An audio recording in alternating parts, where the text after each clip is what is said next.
we go. Webcam, microphone, up close.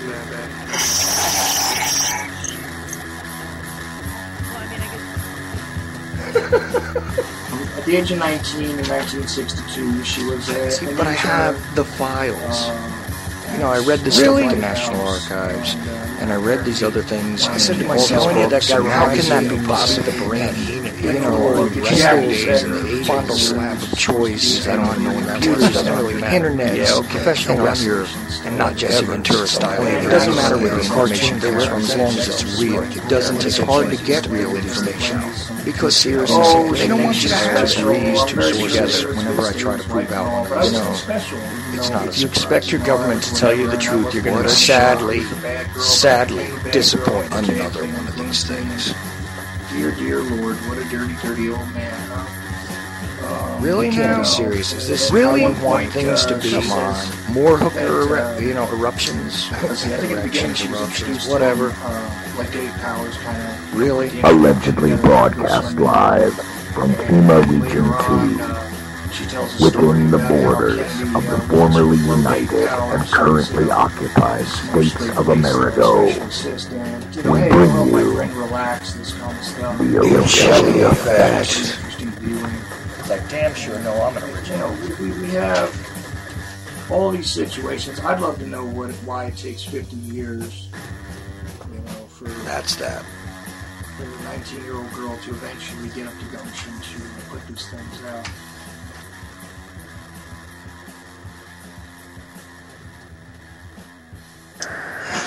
Well, good evening, UCY.TV radio. We are live once again. This is the Ochelli Effect, and just like that obnoxious bumper says, that is the name of the show. I'm Chuck Ochelli, and of course, anybody listening to me should be very, very grateful that I got some nicotine in my system just prior to airtime. Anyway, couple of things. These are the things that make me crazy. All right, well, we're going to get into some other things that make me crazy. This is Tuesday night, so that means that I usually devote the show to the Liberty Beacon. And, of course, that means that in the first hour, my guest is generally Roger Landry, who is the founder of the Liberty Beacon, the main ranting type guy over there, not only you know, on the Liberty Beacon radio network, but also throughout the internet, on thelibertybeacon.com. He doesn't quite write for thefallingdarkness.com, but he does write a lot for the Liberty Beacon, all one word.com, and many great articles are there. We usually focus on one during this show, and tonight will be no exception. I especially like the title of the article that we're going to wind up covering, and I gotta say, it goes right along with that tragically dark mood that I seem to be finding myself in for the past couple of months. But hey, what can you do? So, as I said before, founder, ranter, writer, interesting man, and always glad to have on my show, and a guy that I do call my friend, Roger Landry. How you doing tonight? I'm doing well, but I've already gotten an inkling on how you're doing. Yeah, well, you know, look, the challenges of life, Roger, they do not stop, regardless of what it is you want to try and present. Last night I was choking on my own words because something was wrong with my throat and I couldn't figure it out. During my broadcast over there at tlbtowncrier.com, which only lasts an hour, but I actually had to quickly draft Barry Prince in to help me out a little bit because I was literally choking on the air. So, but the show always goes on, doesn't it, Roger? Wow, that was just after my show. Too bad I didn't tune in. You know, I could have used a little bit of excitement in my evening. Well, there you go. I mean, I was coughing. Not that I don't get enough excitement. I mean, just by the nature of what I do. And what so many people who contribute to the Liberty Beacon Project do. Nothing is ever boring for me. I can honestly say, since the inception of this program on August 19th, 2012, that's the day this project was born. My God, how we have grown in a little over 2 years. But I don't think I've had one boring day. I've had a lot of periods of extreme anger. I've had a lot of periods of, just feeling that why even bother? Everything's going to hell in the handbasket. I've had a lot of periods of elation as the project built, but boredom I don't think has ever really fit in there at all in the last 2+ years. No, I'd say the closest thing to boredom that I've ever been witness to myself for you was a time when your computer was down. That was not quite boredom, but frustration. Oh, I was freaking out. I was climbing the walls. It's like, I don't know, somebody who's been doing crack every single day for like a year, and then all of a sudden he wakes up one morning and realizes he ain't got none and ain't going to get none. Oh, yeah. That's what I went through. I went through actual physical withdrawals, going from 18 to 20 hours a day on the computer facilitating this project to maybe 1 or 2 or at the most 3 hours a day when I could go over to somebody's house and borrow the computer for a few hours. It was pure hell. Yeah, exactly. And it drives us all crazy when we get unplugged. And it's one of those things that I wish we didn't actually have to remain plugged in. If there wasn't a fight to be had out here in the electronic world, I don't believe that people like yourself and myself would bother. But the fact is, we need to reach people. We need to get them aware and awake, and doing the right things. Now, meanwhile, there's a lot of stuff going on. Now, I don't know how much further you've gotten on that one project that we were going to talk about soon. That's going to be starting up the latter part of December, as I told you before. Okay, great. But you never know. These things do change. Yes. They're You're fluid. Right. So I wanted to check on that really quickly. Of course, you have the Earthship Solution Project, which will be coming up after the beginning of the year. Right. Of course, there's all the great stuff that's coming out with Dr. David Lewis. The radio network is progressing, not exactly at the speed it should be. But hold on now, because you are the media director for the Liberty Beacon Project, and you're putting way too much, way too much negativity on your role here, because let me explain something to everybody that's listening. Chuck's being a little bit harder on himself than he absolutely needs to be. This project was never intended to even get off the ground, the Liberty Beacon Radio Network, until after the first of the year. What we have done over the last 6 weeks, and we will continue to do until the first of the year, is basically a beta test. It's not a beta test. We're actually up and running. We're doing weekly shows, but we're not putting a big push on promoting the network until after the first of the year, because this is where we're learning the mistakes we're making. This is where we're learning what we need to do, how to increase our professionalism, how to expand the schedule, how to facilitate all the great talent that actually wants to and has requested time on this network. So, what we're doing right now was never supposed to happen until after the first of the year. So, Chuck, if we're doing anything at all, and we're doing a lot more than anything at all, then I would say we're doing absolutely phenomenal. So don't anybody listen to what Chuck's saying. He's doing a phenomenal job, and we are actually almost 2 months ahead of where we should have been had we started to facilitate this network at the beginning of January, which we had originally intended to do. Well, I do appreciate that, Roger. It's just that I'm one of these people that, regardless of how it is, if I'm in a position of having to marshal other resources, other individuals into doing things, I am generally harder on myself than anybody else. So, well, let me ask you a question. Kind of how I go about it. Let me ask you a question then. Sure. Okay. If you had all that you've been attempting to do and actually doing quite well to do in 2 weeks. Because once we were going to launch the network at the beginning of the year and then scream forward.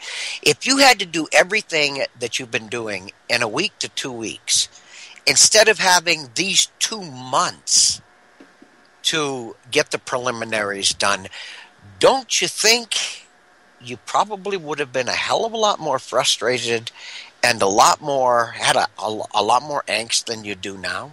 Oh, absolutely. It would have been, because I've already learned some of the things that can go wrong. Oh yeah, I've already learned some of the particulars that we need to get to regarding making these presentations and actually facilitating different hosts who have different skill sets and everything else. I mean, it's quite a mess actually if you don't know what it is. And here's the thing: I had no idea what it was like to do this. I volunteered to do it and said, well, yeah, I would love to, because I believe that I can, get a group of people to work together. So that's pretty much what I'm looking at it as. I'm just the facilitator there to bring the talent forward. But that entails a little more than I thought it did.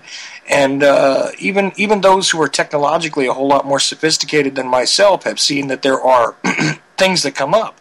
Are we talking about Randy here? Well, yeah, and he's I love brilliant. A brilliant human being, but even he didn't foresee certain things that happened here. Of course. And I went, well. He's produced his own shows for many, many years. What he's never done is facilitate an entire radio network. So even Randy has, as you said, he's gone down a couple of stray paths here and there. But again, once the first of the year hits and we really start to promote this new network, we're going to come off after that initial promotional push as being a lot more professional, because we had these 2 months to stretch our legs and figure things out. Well, that is correct. So, but all of these wonderful things are going on, and you can find out about all of them at thelibertybeacon.com. That's all one word, thelibertybeacon.com, since everybody says I talk too fast. I'm telling you, check it out. You'll find articles which are posted at least daily, it looks like to me, generally. Oh, yes. Oh, at least a minimum of a half a dozen articles a day. At some point, we go as high as 12 to 15 articles a day. Right, plus reposts from other places, bits and pieces of other people's articles, sort of tips of the hat to great information in other places. Like I've seen already stuff linked to Geoengineering Watch, Dane Wigginton. I've seen stuff linked to other writers. Great partner of this project, geoengineeringwatch.org, which is facilitated by Dane Wigginton, yes. That's right. That's just a name that's familiar, so I definitely bring it up on this show because everybody who listens to this network knows Dane Wigginton. But there are many, many other people. Dave Hodges. Who else can I think of here? Christina England, Dr. Carly. I could go down a big old list. I get contributions, or we get contributions from Leslie Carroll Botha, from Terry Roeck, and the list is very, very long. Exactly. And it's just a huge amount of people that actually go into it, but a lot of it is yours. I gotta say, a lot of the really more powerful stuff is yours. Now, the rants. See, I'm trying to be nice and not use that word, but I like the word. I can't. The ranting and all that is generally Roger's forte. Like, I'm a little weird. I kind of meander around in my thoughts, and even when Roger does a broadcast, you can hear the intensity. It's always there. I wonder how it is that you maintain that. It takes an incredible amount of vitality, as it were, to do so. And I love the title of this article tonight. I got to tell you that we're gonna go into. So wow. You want to tell everybody the name of the article? Okay. Well, the article is called "A Mind-Bending Trip to the Dark Side," and as usual, I write a pretty involved preface to another article that I found, and we'll get into that in a little bit. But let's get through the preface that I wrote for this article, because to me this ties so many different evils together. As just to lay a little bit of groundwork, anybody who's ever heard me talk, one of the things that I put forward in a very strong fashion is that we are at a very unique point in history where so many mechanisms of harm are being perpetrated against humanity legally and sponsored by the very governments that we count on to protect us. So with that in mind, Let me get through this preface, and then we'll start to discuss some of the meat of the article that I actually attached to it. So again, the name of the article is A Mind-Bending Trip to the Dark Side. It is often said by many among us, it is what you don't know that can hurt you most. And there is some sound logic behind that reasoning. But just what is it that we don't know? In many cases, the unwashed masses are aware of a lot of what those who consider themselves the elite caste are doing. It is in the true context of why is this being done? What is the ultimate goal or reason that we are not fully aware of or purposefully kept ignorant of? A spider web of interconnected underground military bases, DUMBs, or communities, the Doomsday Seed Vault, talk of a secret space program far advanced over our simple rocket technology, and many other projects that allow a select few to survive a catastrophic or extinction level event on this planet, are known to us in a large fashion. But the ultimate reason or need for these mechanisms of survival eludes us. So what do they know that we don't? Is there an impending natural disaster perpetrated by Mother Earth on the horizon? Is this doom from space via a rogue planet or sizable celestial body? Or is this the ultimate tyranny played out on humanity by these tyrants?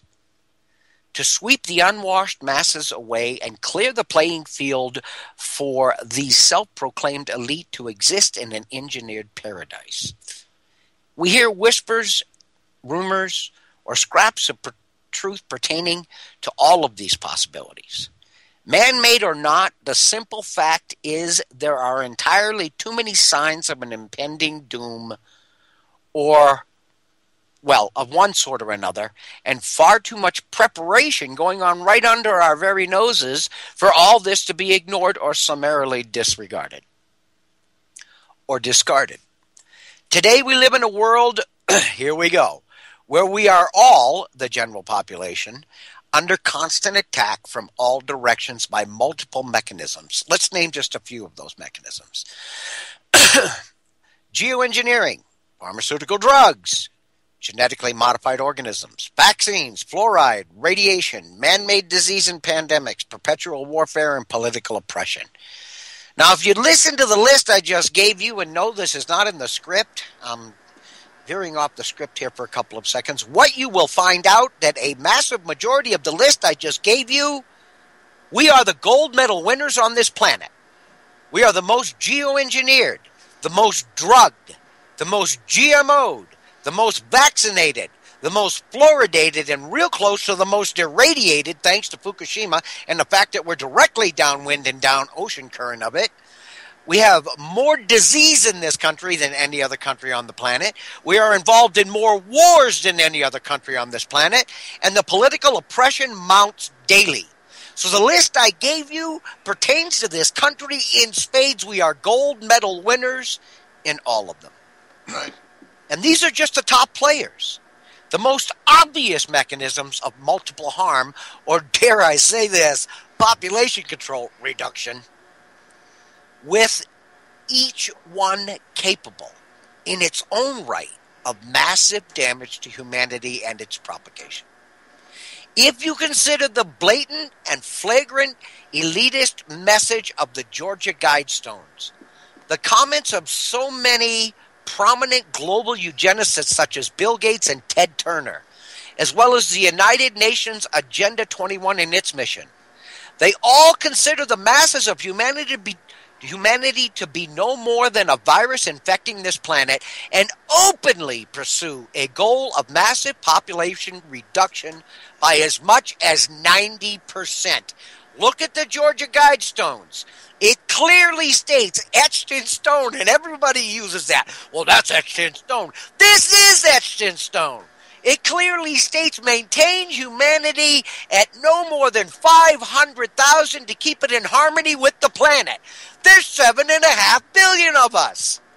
So 7 billion people got to go away. We live in a very unique time where all of these mechanisms of harm to humanity mentioned above are being perpetrated and propagated simultaneously, legally, and sanctioned by a majority of this planet's governments and the corrupt and complicit United Nations. The perfect storm of control and harm to the stated 90% of the population these elites feel need controlled or culled. Anybody who doesn't know what culled means, it means you eliminate the weak or the unwanted from the herd. All right? There surely isn't much of this that is a conspiracy theory anymore. Although it is, in fact, a conspiracy, there is far more than enough evidence elitists boasting to clearly show it is no longer a theory.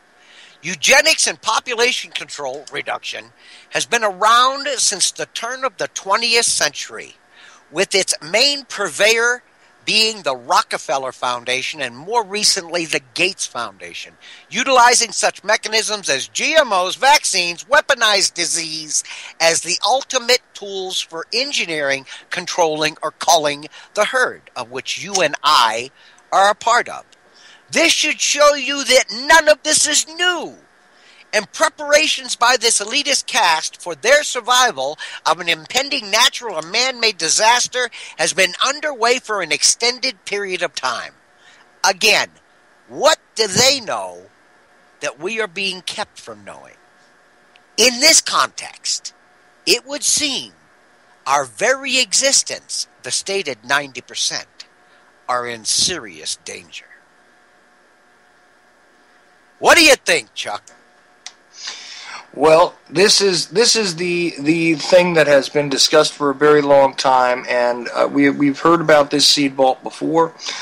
We've heard about all this before. If you've been listening to my show, you've definitely heard about this. It's not like we're not aware of all these things, but yet there is still this sort of complacency among most of the population, where they think, and I'll tell you, these are the types of discussions that I get into when I try to have discussions with people that are not necessarily aware. They say, well, it makes no sense that they would wipe out, so many of us, that they would actually cull the herd, because after all, they would have no slaves in order to continue on with the way you're describing things. Oh, actually, they would. 500 million slaves to serve a couple thousand elitists. Yeah, and also, it's not so much about eliminating humanity. They don't wish to do that. What they wish to do is bring the population down to a level that is more easily controlled. If you listen to what Brzezinski said not too long ago, basically at a CFR meeting, Council on Foreign Relations, he openly stated that 50 years ago it used to be much easier to control 1 million people than it was to kill them. Today it is much easier to kill 1 million people than it is to control them. This is not about eliminating humanity. It is about bringing humanity down to a level where they feel comfortable in maintaining control of their slaves or their minions. Well, right, and then the other argument that I get is that, and this one almost makes a little bit of sense, but I try and explain to them, see, this is why you don't understand what it is I'm telling you. They say, well, if they wanted to do this, then why wouldn't they just simply, create a situation where nuclear weapons had to be used, wipe out most of the population with that, and that would be the end of it? Well, no. See, most people don't understand the half-life of nuclear fallout. Most yeah. people don't realize the amount of dust that would be kicked up into the upper atmosphere if only 1%, and I believe I did a show with you about this, yep. If only 1% of one of the 3 remaining superpowers, and you must consider China, Russia, and the United States the 3 remaining superpowers, of which the United States really does have a strategic lead, but they're still superpowers. If only 1% of any of those 3 arsenals was used, it would be enough to destroy all life on this planet. The research has been done. Oh, yeah. This is a fact. No, but this is a fact. Here's the thing. You don't understand the concept of nuclear winter at all. Or the half-life of radioactivity that would be scattered all over the planet. which would not remain contained to whatever geographic location it was used in. This is what they don't understand, is the level of contamination that would come from that. There wouldn't be anything left. If you don't get sunlight on the planet, nothing lives. Okay? Nothing. Well, not underground, not anywhere. Nothing will live without the sunlight. You have, I'm sure in the past, talked about the seed vault, but I've got a little bit different twist on that. And I told you yesterday that I had reserved this article for your show and that I was making a few notes. Okay? Mm-hmm. I'd like to give you a couple of points on why the Arctic Seed Vault is so much different than all of the rest. And this is basically, it's the Svalbard project is what it is. It's spelled Svalbard. All right? Let's stop and consider. There are literally hundreds, if not well over 1,000 seed vaults all over this planet. We've got a lot of them in the United States. We've got them in Britain. We've got them in India. We've got them in China. We've got them in Russia. We've got them all over the world. Just about every country in the first world or the industrialized world has multiple seed vaults. So why do we need this project up in the Arctic? Well, let me explain the difference, first off, between this seed vault and all the rest. Mm-hmm. This seed vault is built to withstand a nuclear bomb.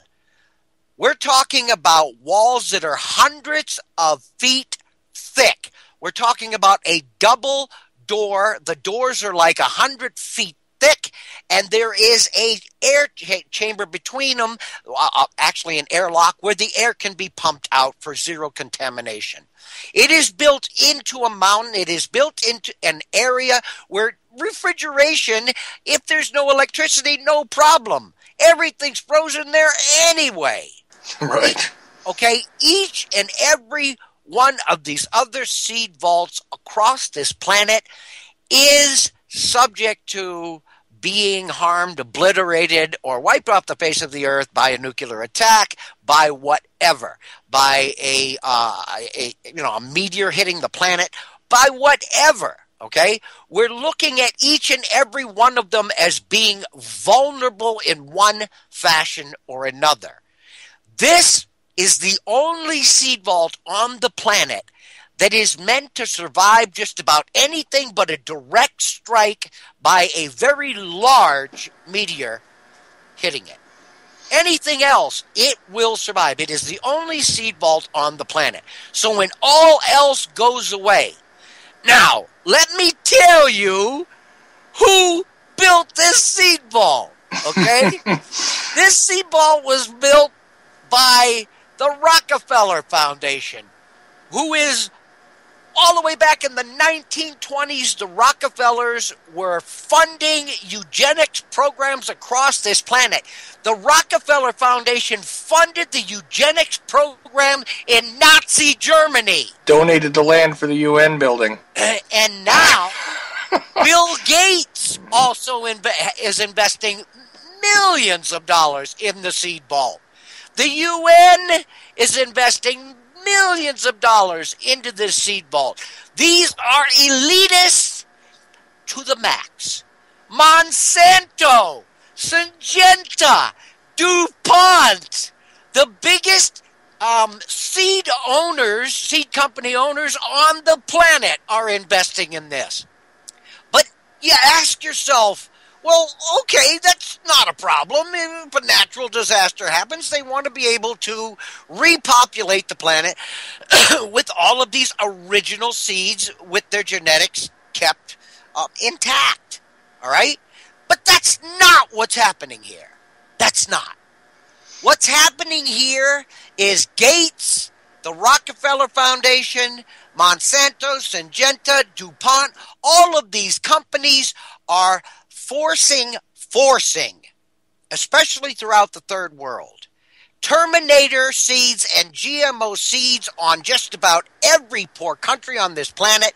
The United States has the highest level of GMO crops on the planet by a huge margin.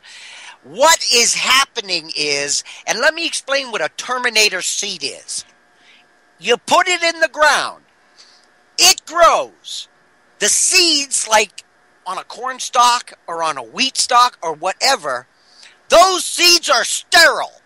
Mm-hmm. The Terminator seed is a grow it one time only seed.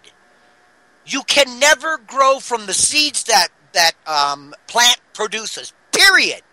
So at the end of the year, you must go back to Monsanto or DuPont or whoever, okay, or Dow, and buy more seeds. Right. We realize that due to the chemicals that are required to grow these crops, we realize due to the Terminator seeds, we realize due to the proliferation across the planet of GMOs, the chemicals, so on and so forth, that what we have is a cabal. Again, the Gates Foundation, the Rockefeller Foundation, Monsanto, DuPont, Dow Chemical, Syngenta, who own the food source or a majority of it on this planet today, and their stranglehold gets tighter every single year.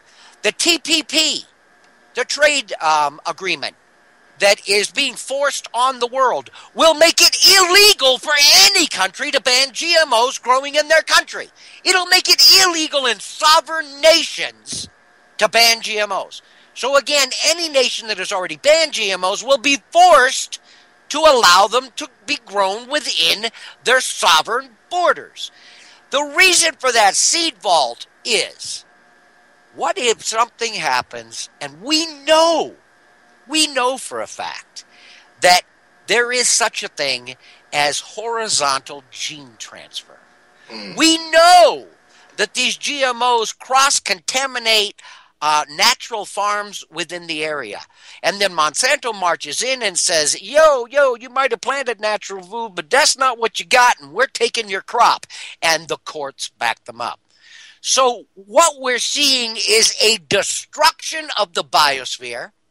Through the chemicals that are being used on these plants, they cause infertility, cancer, kidney disease. Everything I tell you I can prove. Everything. And I don't challenge you to prove me wrong. What am I about to say, Chuck? Oh, that you dare anybody to prove you wrong. I dare you to prove me wrong. So now we've got chemicals being used that we know are killing the biosphere. We know are killing animal life. We know are killing humanity and sterilizing us. Well, if you sterilize us, you're basically killing humanity. We know the foods themselves cross-pollinate and infect everything within the area through horizontal gene transfer. What we're looking at, and these elitists are not people who, they're not impatient people. They don't look for instantaneous results. These programs have been underway for well over 100 years, and they're looking for fruits of their labor 2, 3, 4 generations down the road. We're already seeing infertility skyrocketing in the United States faster than any other nation on the planet. We're already seeing massive kidney disease. I just published an article today where another peer-reviewed study was published proving that glyphosate, which is used on all your GMO plants, it's a herbicide, is causing massive disease proliferation throughout the United States and anywhere in the world it's being used. So they are killing humanity off, killing the biosphere off. If you think this is not being done intentionally, there are over 1,500 peer-reviewed scientific papers published proving GMOs and the chemicals being used on them are killing the biosphere and humanity. But yet we have a government that won't even allow us. They're about to pass a law on the 10th of this month, 10th of December, making it illegal for states to make it labeling mandatory on GMOs. This is our government that is going to pass a federal law making it illegal for a state to say you got to tell us if we're eating GMOs or not. So we're killing the biosphere, we're killing humanity, we're sterilizing humanity. When it is all gone And at the rate we're going, we're talking several generations down the road, not centuries. And if you throw geoengineering in there and talk to Dane Wigington about this, within the next 40 to 60 years, this planet could be sterile. At that point, where do you think this seed vault comes in? Where do you think it comes in? Because when humanity is sterilized and all but gone, and it's been done not via nuclear proliferation or radiation or radioactive fallout, when it's been done via plants and biotoxins, they will go up to their seed vault, which is the most well-guarded and the strongest fortress ever built on this planet. They will open the doors, get their seeds, and they will repopulate the world with stuff that's good and healthy for them to eat. If you think I'm wrong, read this article. We only had a chance to go through 10% of this article. This article is about 20 to 25 pages long. What you will find in there will curl the hair on the back of your neck. And it is all proven. There are notes at the bottom of this article. Everything is resourced. Everything is tied to resourced information.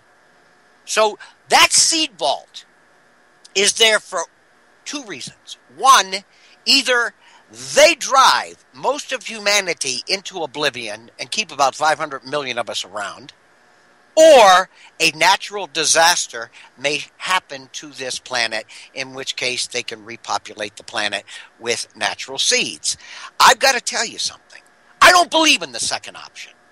But when I see the massive proliferation of vaccines, the massive proliferation of geoengineering, the massive proliferation of biotoxins, the massive proliferation of GMOs across this planet, and not only funded by, but,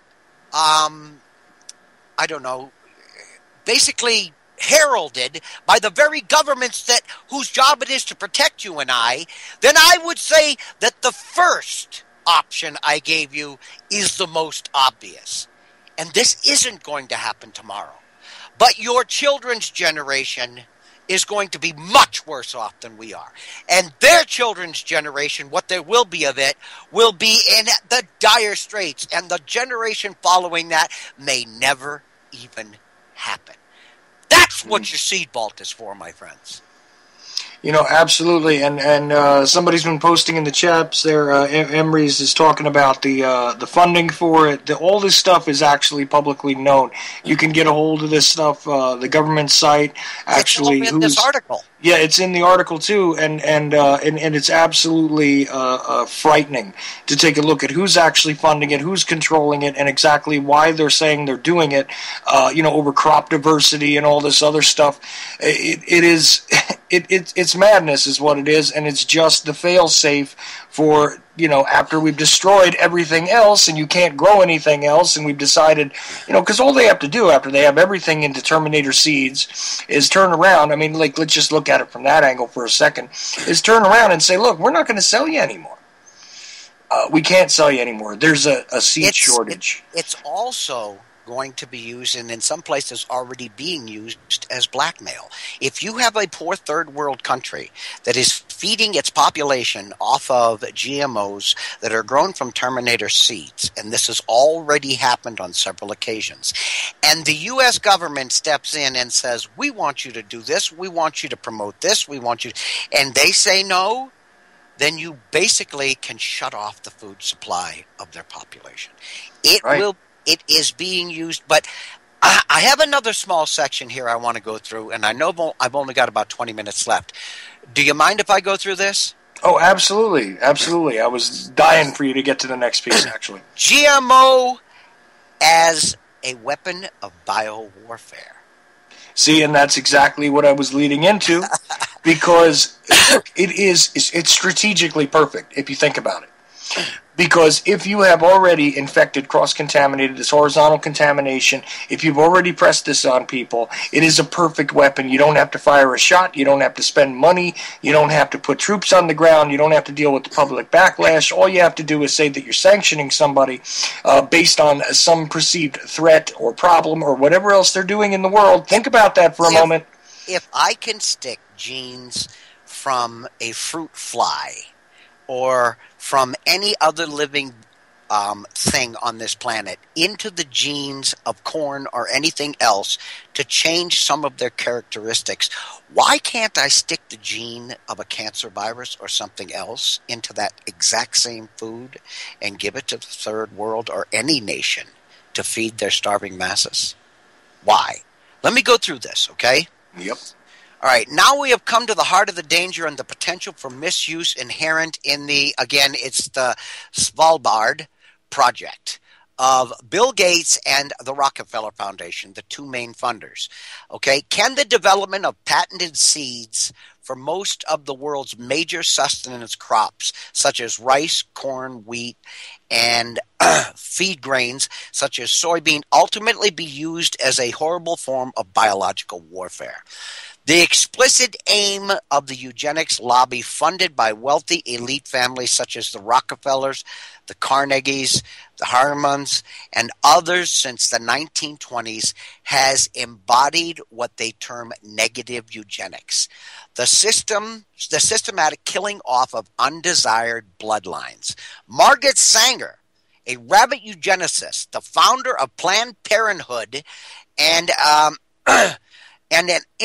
she's an intimate of the Rockefeller family, created something called the Negro Project in 1939 based in Harlem, which she has confided in a letter to a friend was all about the fact that, as she put it, we want to exterminate the Negro population.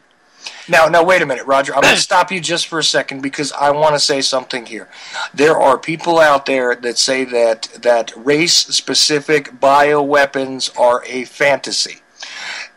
Roger is telling you, what Roger is telling you, okay, is in their own writings. This comes straight from Margaret Sanger in a letter that was given up by a friend she sent it to.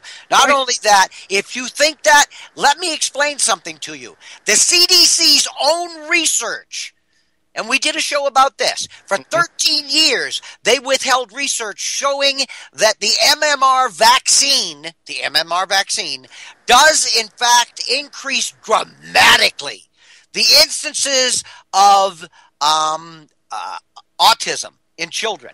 But let me take that one step further. Mm-hmm. Do you know what else they found out? They found out that the biggest effect of the MMR vaccine was in black infant children under the age of 36 months. Yep. A child, a black infant child under the age of 36 months, if given the MMR vaccine, had a 340% increased risk of getting autism. You think I'm kidding? This is the CDC's own research. Google it. So if you're telling me that race-specific eugenics is not possible, I'm going to tell you you're an idiot. If you're telling me that sickle cell anemia runs rampant in the white population, I'm going to tell you you're an idiot. So let me go on. Okay? Right. No, I absolutely agree with you, but I wanted to make sure that we made that point. The only place where you see something, and the sickle cell is something that I think needs to be dug into a bit more. Oh, yes. Because bottom line is, the only other place that you see anything similar to the sickle cell is in the Italian population in southern Italy, where they have a slightly differently named disease that actually does about the same thing, and that is because genetically, if you look at Sicilians, and I say this as somebody who knows that his family comes from that small island, okay, if you look at Sicilians, we're probably one of the most genetically diverse when it comes to a race that there is in all of Europe. Okay, so there are African bloodlines that are involved in being Sicilian. Absolutely. So this is why we come up with something called Cooley's anemia. Not very profoundly, but it does occur. And this is where it comes from. There are such a thing as race-specific bioweapons. And there are such a thing as race-specific diseases. And they have been seized upon and utilized and researched. And weaponized. Very good.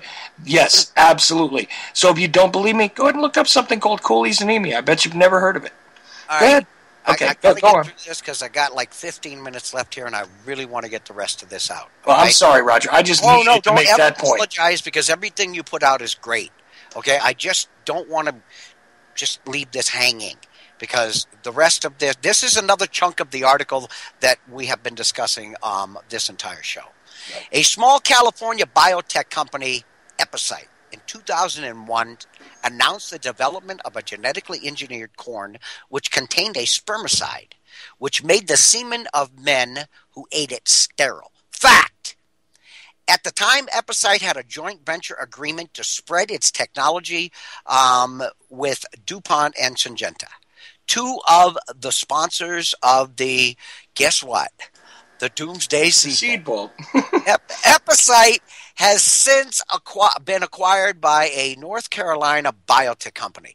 Astonishingly, you really have to hear this. Astonishingly, was the fact that Epicite was had developed its spermicide GMO corn with research funds from the U.S. Department of Agriculture. The United States government funded a biotech company to produce a GMO food, one of the most eaten across the planet, corn, with a spermicide built right into it. And to this date, you don't know if the corn you're eating has that gene. The same USDA, which despite worldwide opposition, continued to finance and develop the Terminator technology, now held by Monsanto. In the 1990s, the UN's World Health Organization launched a campaign to vaccinate millions of women in Nicaragua, Mexico, and the Philippines between the ages of 15 and 45. Listen up, people, because I've done the research on this, and one of our best writers, Christina England, wrote some phenomenal papers on this. Allegedly against tetanus, a sickness arising from such things as stepping on a rusty nail. The vaccine was not given to men or boys, despite the fact they are presumably equally liable to step on rusty nails as women. Because of that curious anomaly, a Roman Catholic lay organization became suspicious and had the vaccine sample tested. The test revealed that the tetanus vaccine being used and being spread by the World Health Organization only to women of childbearing age contained a cryonic, and I can't even pronounce the next word, or it's called HCG, a natural hormone which, when combined with a tetanus toxoid carrier, stimulated antibodies rendering a woman incapable of maintaining pregnancy.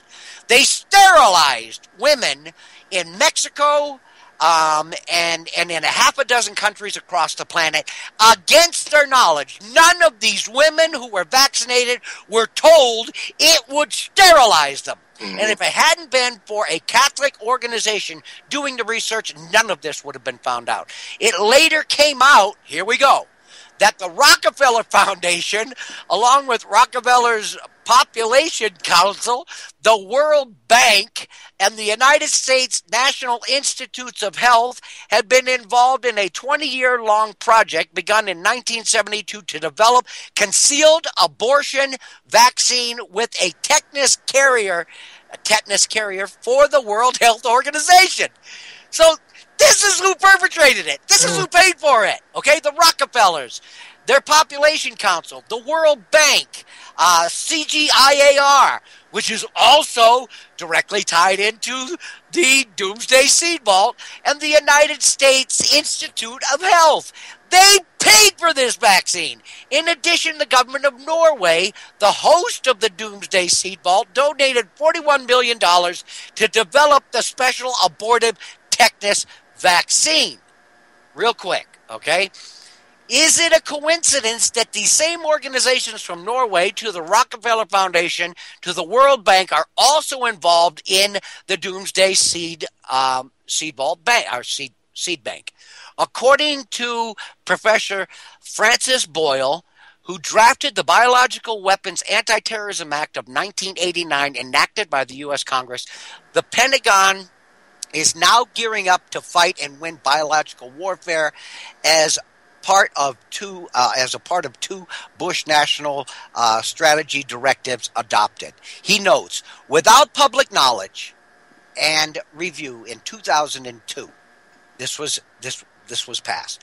Boyle adds that in 2001 to 2004 alone, the U.S. federal government spent $14.5 billion for civilian biowarfare-related work. That's a staggering sum. Rutgers University biologist Richard Edbright estimates that over 300 scientific institutions and some 12,000 individuals in the USA today have access to pathogens suitable for biowarfare. Alone, there are 497 U.S. government NIH grants for research into infectious diseases and with biowarfare potential. Of course, this is being justified under the rubric of defending us against a terror attack or a bioterror attack. Many of the U.S. government dollars spent on biowarfare research involve genetic engineering. Oh my God. MIT biology professor Jonathan King says that the growing bioterror programs represent a significant emerging danger to our own population. He adds, while such programs are always called defensive with biological weapons, defensive and offensive programs overlap completely. Time will tell whether, God forbid, the doomsday seed vault of Bill Gates and the Rockefeller Foundation is part of another final solution, this involving the extinction of the late great planet Earth, with very few select exceptions. Well, again, Roger, I could not have said it better myself. This is absolutely what the game plan is, and here's the problem. Like I said before, why do you think we can't get these things outlawed? Why do you think we can't get vaccines pushed back against? Why do you think the fluoride stays in our water no matter how much we protest? Why do you think the world is saying we don't want this and the governments are saying tough crap? Right, and here's the sad part, Roger. If I was listening to what you were saying, and every time the sad part? A bell kept ringing. No, that wasn't the sad part. I'm listening to you anytime I can, actually, Roger. I love listening to you go on about these things because the intensity and the flow of information is just incredible. But here's the thing that stuck with me, and the thing that you didn't bring up yet in the article, and I got to say this. Notice. I only have an hour.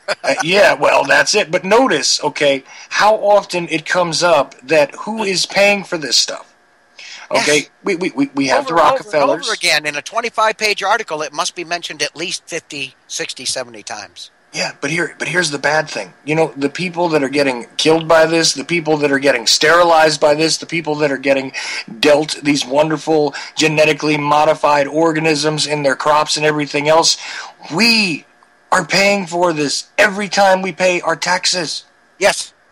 And we are the most infected and affected and afflicted on the planet. I'll say this one more time. We are the most geoengineered. We are the most vaccinated. We are the most drugged. We are the most fluoridated. We are the most GMO'd nation on the planet. I made a comment 2 shows ago on your show. I said, I physically remember, because I am 3 generations old almost exactly. I remember growing up in the late 50s to a society that was probably the most healthy and vibrant society on this planet. Today, we are the sickest, the highest level of cancer, the highest level of autoimmune disorder, the highest level of ADHD, the highest level of autism, the highest level of Alzheimer's, the highest level of dementia. We are the sickest nation on this planet. And if you think that's a coincidence, do me a favor and pop your head out of your butt because you've got a very crappy outlook. You got it, and that's exactly the point. And I've tried to explain this before. With our friends from north of the border here. They wonder. They say to themselves, "Why has the United States been targeted like this? Why is the United States?" Canada. But they are getting it that they need to take us down first because we are the best possibility. And look again, liberty is not an American issue alone, but. But here's the thing. If they take us out, there is no stopping them from taking everybody else out. It will take wind out of a lot of freedom-loving people across this planet if they see America drop to her knees. Exactly. And that is the point, is, it's prison yard mentality, let's be honest. If you need to establish yourself in the prison system, let's just say really quickly, you take out the biggest, the strongest, the most threatening person, you take him down, or at least you give him a good fight, and guaranteed a whole lot of the rest of them that are behind him will not bother with you, because you're able to do that. Okay, and I know that's kind of a really street-level kind of way to look at it, but I'm telling you... It's the truth. It's the truth. It is the truth. And this is why all of this centers, focuses on the American population. It is the physical, alongside of the propaganda, the bought and paid for educational system, along with the mental dumbing down of America comes the physical dumbing down of America. If you think that that's not a reality, then go back to a show that I did with Chuck 2 weeks ago and go into his archives and play it. Because what I did was I took you step by step through the physical and the mental dumbing down of America. We, right now, are no longer the brightest, the smartest, the most scientifically based nation on this planet. As a matter of fact, we rank pretty freaking low in the free world, and it's getting worse by the day. Right, and all of it done by design, because as we say, this is the place to start. You have to take down the big dog, and I'm sorry, this is the way it was. I mean, even when I was growing up in the 70s, we were still the big dog, okay? Because I'm 20 years younger than you, so you grew up in the 50s, I started growing up in the 70s. We were still the big dog on the planet. We were still the elite place to be. We were still the strongest country. We were still seemingly smarter than just about everybody else on the planet, although the Japanese would very shortly show us that they could technologically outpace us. But that had not happened yet when I was a small child, okay? This was still a matter of, it was us and the Soviet Union, the great bear, that was our big boogeyman. That was all there was to it. There really wasn't much else to consider in the world because we had the power, we had the money, we had the control, we had the great society, we had the place everybody else wanted to get to from the rest of the planet. We had the best education. Mm-hmm. We had the freest society. We had the most prosperous society. We had the most scientifically advanced society. We had the biggest stick on the block.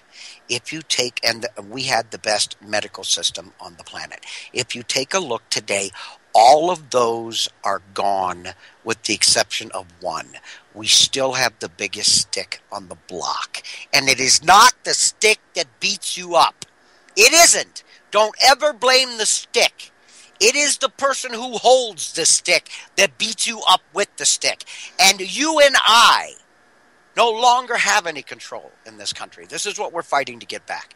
The corporatism that runs and owns this country wields that stick. But everything else I mentioned, we have dropped in world ranking way down. The only thing we have left is the biggest stick, and it's not even a stick we have control over. That's it. It's not even our stick anymore. It still says it was made in America, but no. And we don't have any sort of control or even input to add to where that stick is wielded, how it is implemented, and everything else. And believe me, you can use your imagination about the different ways the stick gets used. Anyway. Well, it's either used. There's two mechanisms for the utilization of that stick. Okay. It's either military blackmail or military force. Right. The first step is, phase one is always, this is what we want you to do. And if you don't do it, we will topple your government. And then they decide they won't do it, and then we go in and topple their government and bomb them back into the Stone Age. You got it. You got it. And I'm going to try to see if we can add Dylan in here. Not sure if he's ready yet. I'm going to have to depart here real quick. I do have another commitment, but I really enjoyed this. I'm sorry I couldn't make it last week. I enjoy this show. I really do. I love the chance to blow off steam, and when I rant, when I get done with this show, I'm going to have a cigarette, kick my feet up. It's going to be just like a couple of hours of decent sex. Well, almost. Now Stress relief. Now there I'll have to take a little objection, Roger, because it was a joke. I love you, man, but having sex with you is off the table. Okay, just so you know. No. But I'm just saying it's a thing that you're involved with me, and you're equating it to sex. So no, I'm equating it to stress relief, of which sex is a great mechanism for the relief of stress. Absolutely, and I'll tell you what, I encourage everybody out there to definitely, if you can, and you have a willing partner, where you will not hurt yourself at all, please, by all means, do that. It'll put you in a better mood and a better frame of mind altogether. So, by no way do I want to dissuade anybody from having sexual relations of whatever kind. Like I said, you can find between consenting adults. Enjoy it. But all right. Now that we got that out of the way. Have you found Mr. Dillon? I'm trying to call him, and he's not answering yet. But don't worry about it, Roger. Believe me, I can figure out something to do for the rest of the time. You got this article, and there's a big chunks of it we haven't had a chance to go over. That's true, and I could easily go through that, and I just might, because I don't see him answering. All right. Well, again, it's always a pleasure, Mr. Ochelli. I enjoy your show. I enjoy everything you do for the Liberty Beacon Project, and I enjoy the fact that you're standing up and speaking out. And that's precisely the point of what I try and do here every single week, every single show. What I do here, as well as what I try to do on the Liberty Beacon, the TLBTownCrier.com website, which is where the Liberty Beacon Radio Network is home. And a lot of good archives at this point. And we are building the archives, so you know what? Even if you don't catch a live show, there is a ton of great archives. A bunch of them at this point called Connecting the Dots. Which I just did number 6 in that series. Yep, yesterday. You sure did. You did number 6 in that series, and that's all Roger for an hour without the annoyance of me interrupting him. So, not annoying. But definitely great stuff, and he is absolutely covering the full spectrum of what is wrong, the full spectrum again of what is attacking the population at large, and that does include you and me and anybody listening, Roger. This is what we are all subject to at the moment. This is the tyranny that we need to free ourselves from, not just the political tyranny, but the biological, the scientific, etc., etc. We need to get ourselves back to being the human beings that we were meant to be, and we need to get ourselves back to the liberty state of mind, which is exactly what the Liberty Beacon is about. And it's not really about the Liberty Beacon, although that is the name of the website, thelibertybeacon.com. It is about all of us being beacons for liberty. We all have the individual right to it. It is something that was inalienable at one point in this country, and we need to get back to that. America has no patent on either liberty or tyranny. And with that, I'm going to have to bow out, my friend. Again, always great to be with you. Wonderful, Roger. Thank you again, sir, and we will talk again soon. And if nothing else, we'll definitely hear from you next Tuesday night. Okay. Bye. All right, take care. Roger Landry, everybody. Like I said, thelibertybeacon.com, all one word, and also thefallingdarkness.com. That's all one word, too, and that's slightly different attitude and all that kind of good stuff, but a lot of different things that you can find through the Liberty Beacon and the Liberty Beacon Project at large. Like I said, the radio network, the various projects that are going on, the different individuals who are getting involved as writers, as producers, as radio show hosts, as different types of spokespersons in various realms. Of course, Leslie Carol Botha, who I caused a little bit of a a little bit of a meltdown with some of my listeners a few weeks ago, is also over there. She does the Holy Hormones Honey, The Greatest Story Never Told radio show, and is also a really bright lady who was an author of one book and a co-author of another book, which I don't have in front of me, but go check her out as well. Look up Leslie Carol Botha. Allison Bricker is over there. Randy Moggins, who you heard last week, is over there as well. He does Off Planet Radio. Also have Stephen Roberts, Cancel the Cabal, is over there. Lot of good stuff. So it seems as though I still can't quite raise Dylan Wade. I may just wind up starting up the section of the show that I wanted to with him without him. We'll see if he joins me shortly or not. But anyway, so here's the deal. Dylan is the young man who you've heard on my show a few times, and is somebody who had a show over at the Liberty Beacon Town Crier website also. He's also on a bunch of other different networks, and I tell you, I can't keep it straight because he's been out there and about and doing different things, having different conversations and whatnot. Let's see. Tell you what it was I was going to discuss with Dylan, just in case he doesn't join me at all. And that is the need for, because I've asked for discussions to be raised in the Ochelli Effect radio show Facebook forum about what it is people would like to hear on the show. A lot of times I don't get a large amount of feedback from the chat rooms and the emails outside of to complain about what I'm doing and all that good stuff. Sometimes in the chat rooms, people like to just have conversations that are not related to what I'm talking about and have no input for the show. That wasn't the case today. A lot of good stuff came up in the chat room, but suggestions for programming and things like that don't usually come out of it. And like I said, the only contacts I usually get from messages from listeners and such are directly from people who just have complaints to sort of opine about to me directly as they go. And it looks like Dylan won't be able to join me, so here's what I'm going to do. Alright, I'm in. Oh, you're in? Okay. I tried restarting my Skype, that did it. Ah, okay. Sorry, you had just sent me a message saying you can't join, so I sort of just figured, never mind. I had sent that 10 minutes ago. It just sent. Nice. You gotta love Skype, I'll tell you. Sometimes I think it's part of the conspiracy. Okay. It makes you wonder. So, Dylan, as I said before when you weren't on with me, I can't keep track of the different stuff you're doing. So, you have, let's see, what day of the week shall we start with? Let's start with Monday. What do you got going on Monday, Dylan? Nothing. Okay. Bowling till about 7:30. Okay, well, that's... Sorry, I forgot. Not a problem. But Tuesdays, radio shows, this is where I'm looking for. So, Tuesday I'm on a PIR. PIR, what time do you do that usually? 4 to 6. Okay, 4 to 6 p.m. Eastern?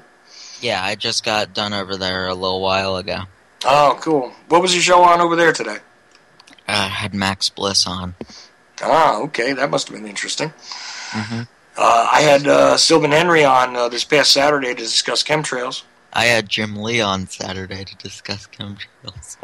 Nice. At the same time. Shadowing me again, are you? That's all right. I don't mind. You know, but okay, so that's Tuesday. What do you got going Wednesdays? Supposed to be having Shake and Wake, but haven't done anything there. Other than that, I don't think I have anything. Oh, so you just have the Wednesdays and then the Saturday Shake and Wake, which you also haven't been doing either? Tuesday and Saturday. I do. Wednesdays used to be on Liberty Beacon. Right, this is true. We changed that up, but we're gonna get you back on there soon. Just need to expand the schedule a little bit. So I'll tell you what came up recently. Like I was saying in the forums, I had asked for feedback regarding what type of show people would want to hear in the Ochelli Effect radio show forum, as it were. Didn't get too many responses about it, and as you know, my emails are usually just flooded with people complaining and yelling at me and calling me names, or rambling on in such a way that I dare you to explain to me whether they hate me or not. It sounds hateful, but I can't confirm nor deny it, really. My guess is that it's hostile. And I've read some of this stuff to you off the air, too, and it's like, I don't know what to think. I mean, you want to describe that to anybody? I don't know how. It's funny, though. I mean, because I've never seen strings of words that, ostensibly, if you didn't understand the language, you might think they make sense. But having a profound understanding of the English language, at least from an American perspective, I don't know where the sentimentality really lies with this text. I mean, I don't get it. But thanks anyway for listening, because occasionally things pop into your ramblings that allow me to know that you were listening to my show while you were smoking the end of your carpet and experiencing some sort of hallucinogenic trip. But anyway. Your most loyal fans seem to be the ones who hate you. It is funny stuff, and it's not even like the people who are usually listeners to UCY or anything. They don't show up in the chat room. I'm waiting for that day. That they actually sign up for Chatango and go in there while these guys are talking about pizza or whatever. And then the next thing, and there's a few friendly people to me in the chat room, and believe me, I've got even friends out there. But I'm telling you, I want one of these hateful guys. I tell them all the time, go to the chat room and say this. Please. Go there and see what they say about you in the chat room. I want you to say these terrible things you're saying about me, please. And they never take me up on it. As a matter of fact, I've even tried to tell them, well, were you part of the whole thing where I put out the group message saying, please, if you want to come on the air and yell at me, I will give you 5 minutes without me even entering a word, and you can just scream everything you want at me? Yes, I remember that. Okay, none of them responded. Not one of them said, I'll do it. I'm dumbfounded. If I hated somebody as much as some of these people seem to hate me, I would have jumped at that opportunity. Well, yeah, I can't wait to see what happens when you read your fan mail. Yeah, well, if I ever get any. But, well, the fan mail was sarcastic. Yes, exactly, Gringo. We should have a hate on Chuck Day. I will gladly. This is what was just said in the chat room. It's hate on Chuck Day, and Cap Gringo said that. And yes, I would love to do that. Please give me your complaints. Let's air them out and see if they make sense, because most of the complaints don't make sense. Can I be one of the judges? I will mute up for an hour, Dylan, and let you have it. You can just marshal these people in and out that'll yell and scream about me for an hour. No problem. Thank you. I'm really excited to do this. Well, you're excited about that. I know you're also excited about trying to do this Myths show, and I think it's just after and of course now we're going to go into the JFK topic because I'm Chuck Ochelli and that's what I do. Sorry. Anyway, but you were talking about the forum and all the feedback you get, and then you went into the rant about your hate mail. Well, because it's relevant, isn't it? Yes, it is. But I was on that feed that we were about to talk about, and yeah, the people on the feed must dislike your audience too, because they seemed to love the idea of a Myths show. Yeah, well, that was the other thing is I put, like I said, I put the discussion group together, and you can find it on Facebook. I'm adding anybody who wants to go into the discussion. If you use Facebook, I mean, you might as well. I don't like it very much, but I'm using it anyway because I really just don't want to learn Instagram and stuff. So I'm dealing with it, and I'm not a Twitter guy. Anyway, so I started looking at these forums, and I'm like part of, I don't know how many groups at this point, 100 and some odd groups, I think. And I actually found a couple of these forums, JFK related, that I thought would be perfect, because like I've said many times, and I keep threatening to do this JFK Myths show, guess what? Here's one of the best forums that I ever found that I actually enjoy when I see getting a notification from on Facebook, which I get like, 90 of them a day as it is, but I love this forum. It's actually called Trolls, Frauds, and Hucksters. Exposing misdirection in JFK forums. Now, predictably, and here's the fun part, I finally found people that totally agree with me and say what it is I say. Behind the scenes, when people ask me this stuff, I mean, about every single one of these pointless, terrible stories out there that people get themselves confused about regarding the assassination, right? So, look, I'm just going to look at the top of this thing. This is random, so be ready for this. And I'll read these posts without identifying the poster, because it is a private group that you have to actually ask to enter, and you have to be approved by a vote of administrators and all that, because they don't want to invite in the trolls and such. So here's a funny one. Tosh Plumlee, contract pilot, was he in Dealey Plaza in '63? ? Now, this is a reasonable question, because Tosh Plumlee has claimed that he was part of the abort extraction team going into Dealey Plaza on November 22nd, 1963.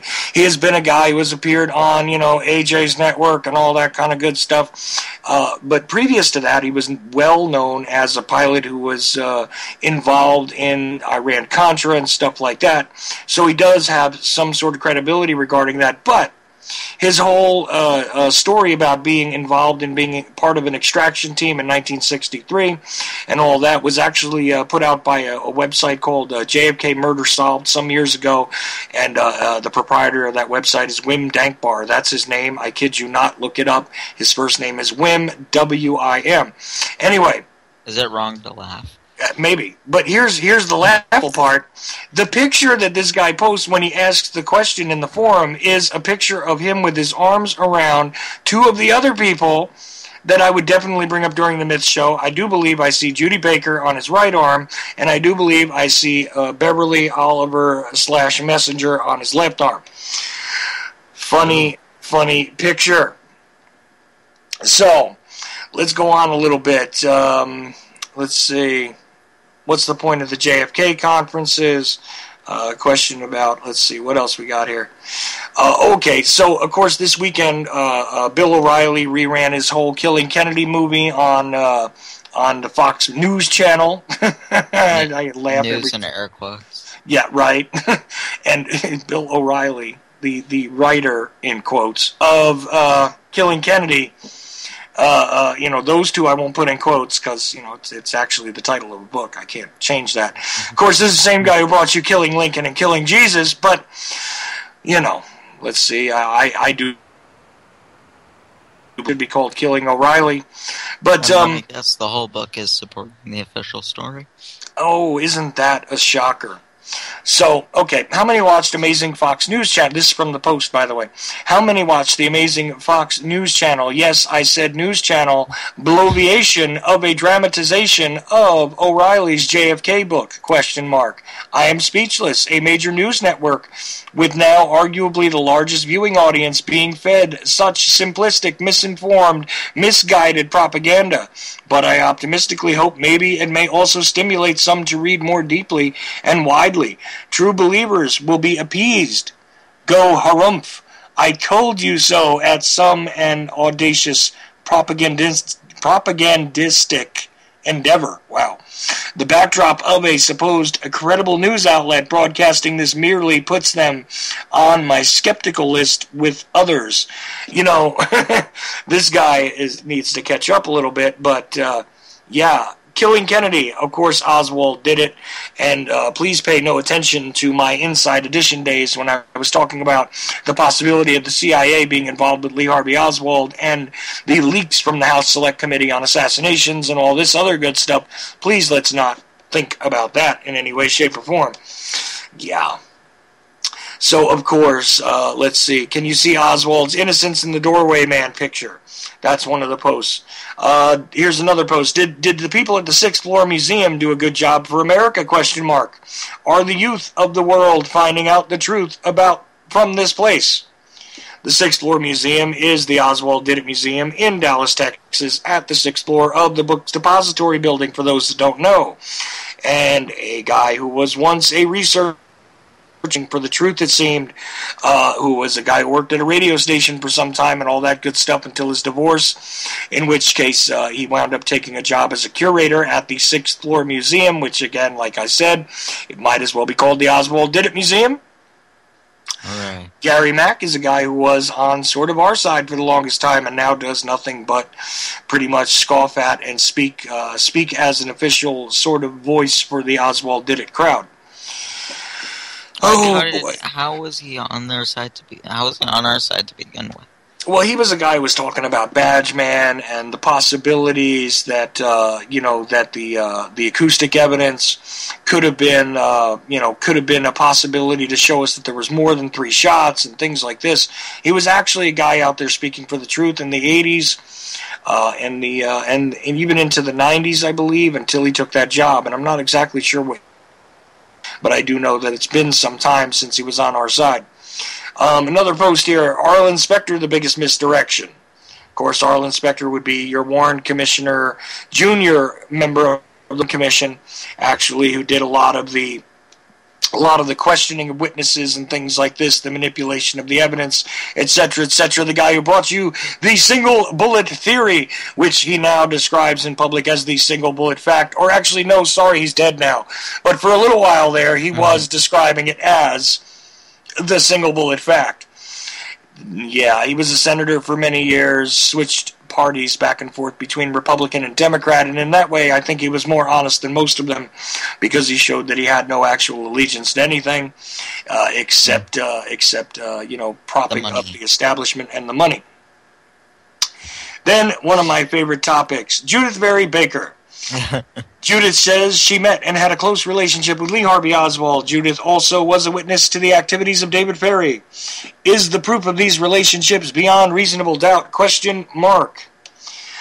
Love this one. I'll tell you, it's got a huge amount of posts and things like that. Let's see, another thing which involves Judith. Are these folks witnesses to the assassination? I will post up a topic for each here. Comment, okay.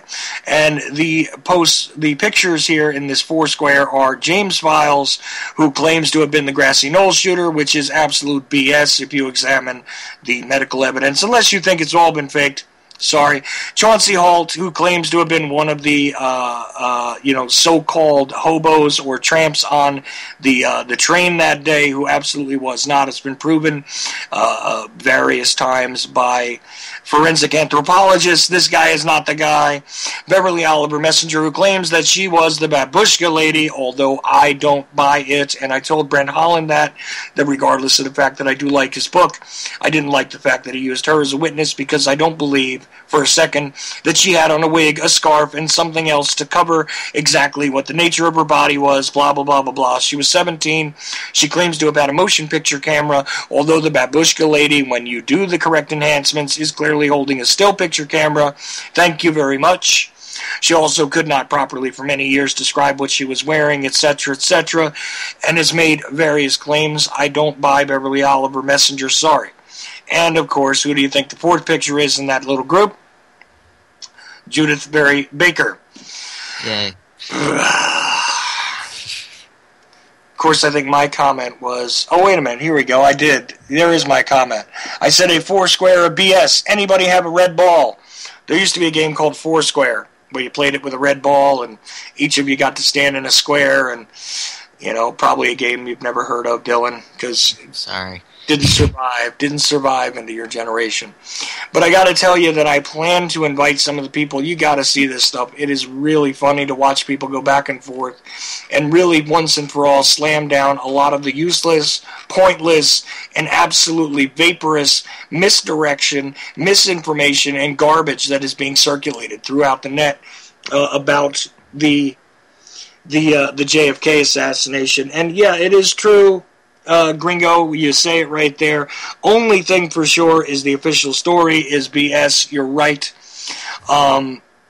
That is an absolute, but adding more BS and trying to misdirect people into believing that, this other BS is better than their BS, not a good thing either. I'm really tired of it. And when you spend years and years trying to dig up the absolute truth, the best way you can verify it, when you spend time speaking to actual witnesses that you can verify were in certain places, and all you get back is these ridiculous stories, these ridiculous confabulations of certain realities that certain researchers have unearthed, and the complete confounding of the reality of the situation, via adding the pointless, narration that is fiction, okay, to the, loosely sort of adopted facts that have been revealed by other researchers, and you tie it together to create some wondrous fairy tale.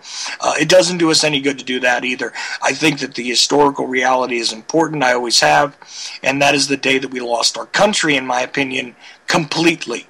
We started to lose it, of course, back in 1913, and I think that final shot was finally taken care of about 50 years later. Okay, and that's the way I look at it. So I do want to sit and sort of put all those things together, and we are going to do a show where we absolutely tackle every one of these nonsensical things that I've heard more than two people relate to me. Okay? And I know you're looking forward to doing that, Dylan, because I saw in a discussion, somebody said in one of those groups that, in my radio discussion group, that they wanted to see me do that. And I said, well, that kind of sounds like a vote for the JFK Myth Show. And then I saw you say something like great or awesome or whatever. I think I liked it. Well, you did that, and you also commented, which is a rare thing for you to do. I don't typically comment. No, you don't give me many likes or anything either, Dylan. Thanks. I want to tell you I appreciate that. No problem. I'm here for you. Appreciate it, man. Like I said, it's always good that I have you around to keep my ego in check because, I would think for a moment that you might pay attention to the stuff I post or like it or something, but nah. Oh, Lord. All right, so what else is going on in your corner of the world, man? I mean, you know what? Actually, totally off topic from where I started. Okay? And we do have a half hour left, so this could get weird. Okay. And I do want, if anybody wants to call in, by the way, I do have the phones open, 718-717-8296. I will drop you right on in. It's not a problem because we're about to go open and strange and current event forum here with Dylan because I always love to get somebody to speak, regarding what the mentality is of the younger generations out there. And for those of you that don't know, Dylan is 16, so it's a little bit different than than the guy who's 30-something years older, or 20-something years older, I should say, nearly 30 years older, speaking about all of this terrible stuff. Maybe I'm just jaded and crazy, and I certainly don't have the same mentality as your generation. That can be a good thing. I think so. I'm hopeful with your generation in some ways. I have a daughter about your age and all that, but I'm also rather dismayed. So here's my big question. In a week where we saw, the whole thing from Ferguson, mushroom cloud outward, we saw demonstrations in the street, we saw, peaceful resistance and speaking out and all of that kind of good stuff, which is really sort of, hearkening back to the days when there was more public displays of discontent among the population. What kind of discussions are coming up among people in your age group? Are they discussing what happened in Ferguson or what's happening as a result of it at this point? They are. Not in a good way at all, but I had a couple of people in my class say that Obama was part of a conspiracy to kill all the black people. Wow. Take that as you will. Ooh. Well, you know, George Bush doesn't like black people. No, he doesn't. Oh, that was quite the shot heard around the world. I don't know if you know what I'm referencing there, but wow. Okay. I apologize for delivering the bad news once again. No problem. But Obama being part of a conspiracy to propagate genocide against black people. Okay, this is going on among people that are generally sleepwalkers are saying this, right? Yeah. Yes. Oh, hit me with some more. I know you got some more. What else is being discussed? I mean, it can't all be Obama is in a conspiracy to eradicate the blacks. I mean, what else is there? That's a sleepwalk in a different way. They're thinking alternatively, but they're going a little too far with it.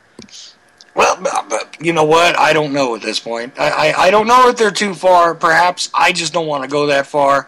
Maybe they've got it dead on. I mean, who knows? I'm not going to really... But maybe there is an ability to create dragons, but I don't know. So, unless you can prove it. Well, listen, I have never, per se, seen a 100-foot-tall dragon or anything, but I'm not going to say that they don't exist in any way, shape, or form. They could very well, or they could have. Have you seen any evidence to say that Obama is part of a conspiracy to kill all the blacks? Well, now we could break that down and say... you know, that's my point. Yeah, I mean, wow. There was one who was arguing that all of the evidence that CNN has shown in the Ferguson case was all faked and part of a way to get the blacks to riot so that they could kill them all. That is what is being discussed among your peers. Yes, and as I lose more hope. Oh. See, but I gotta give credit. I gotta give credit to CNN in one way. Okay, they were fairly unbiased on this story. They were, and I'll give them this. They also were one of the first to come out and explain to you because, you know, somebody with my last name some months ago tried to scream about the fact that the whole second autopsy nonsense was garbage, was being done wrong, was being related to people incorrectly, and that Michael Baden is a shill for the establishment and all that other good stuff. And what turns out happening but this guy Parcells, who did most of the talking at the press conference and explaining of the procedures, right? Turns out he's not even a forensic pathologist. Whoops. And what did I say then? You know what? This guy was brought in to make sure that the entire side of the story from the family's point of view was defended so poorly that it could be destroyed easily. And guess what? It worked. It worked very, very well. And I bet you there's a whole lot more that could come out if people wanted to dig on it. But I don't think they're gonna. Yeah, but no, I lost a lot of hope in my generation when I heard this discussion going on. Wow. I mean, is there any other? Is there any sane points of view in your school there or whatever? If there are, I'd love to see them. I mean, that's where most of the conversation went. Is the Obama and the conspiracy and the genocidal conspiracy? That's about it. That's the only one I've heard. So they're not even discussing Michael Brown anymore. They're just discussing the lashing out in the public arena and all that. I guess it's good that they're going beyond the story, but I think they're going the wrong way. Well, look, I could tell you that the Easter Bunny and the Lucky Charms dude got together, and they were the ones who flew the planes into the World Trade Center, and that's definitely thinking outside of the story, but it doesn't get us any closer to reality. Exactly, that's my point.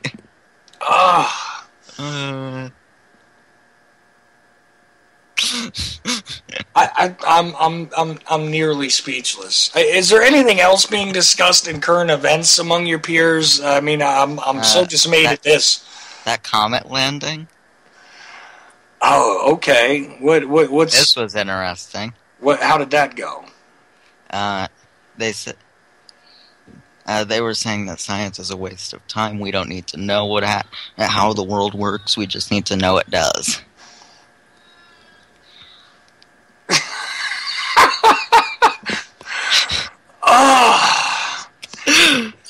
can't make this up. Why do I torture myself asking you these questions, Dylan? I don't know. I'm sorry. Did you try and interject in any of this discussion and talk to them about? I did, but I'm quiet. I got yelled over. Well, I know that, and I've noted that many times on the air. You even crush down your voice when you're saying certain things and everything. I've been trying to figure out if it's a physical affect or if it's just your personality not wanting to be forceful. I'm not sure, but I mean... Hey, if you find the answer, let me know, because I'm curious, too. Oh, okay. Well, there's something that you're not doing consciously, in other words. Okay. Pretty much. Oh. Sorry. Man, no, but I mean, look, Obama and a conspiracy, I'm like, oh, good. And then you tell me what the conspiracy is, and I go, you know. When they said conspiracy, I lit up, and then they told me what it was, and a little part of me got really upset. It's almost as good as saying, you know, Obama's part of a conspiracy to change the Pepsi bottle so that you can be hypnotized when you go into the grocery store to buy Triscuits. I mean, that's really what it is. I would buy that more.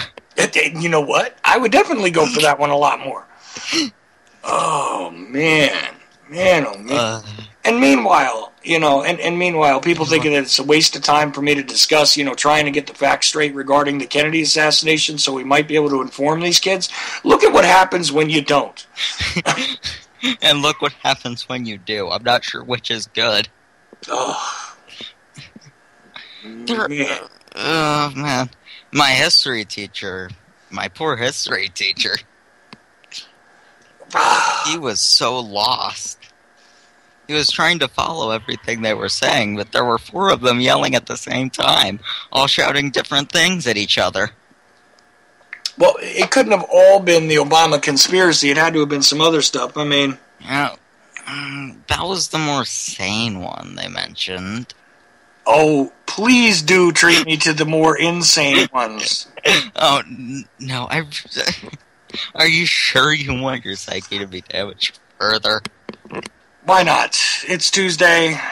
Why not? I mean, on Thursday, by the way, everybody, I will have Gail Nix Jackson on to discuss the Nix film, which is one of the most prominently shown films of the Kennedy assassination. From the other side of the street, her grandfather, Orville Nix, took that one, and we'll talk about that and what happened to the film and all this kind of stuff, just so everybody knows. So I will get a break on Thursday from being traumatized here.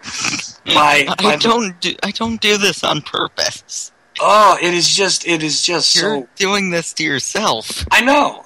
Well, look, I gotta torture me because otherwise I leave it up to other people, and then I have no idea how far it'll go. So, at least I have the capability of uttering the safe word here.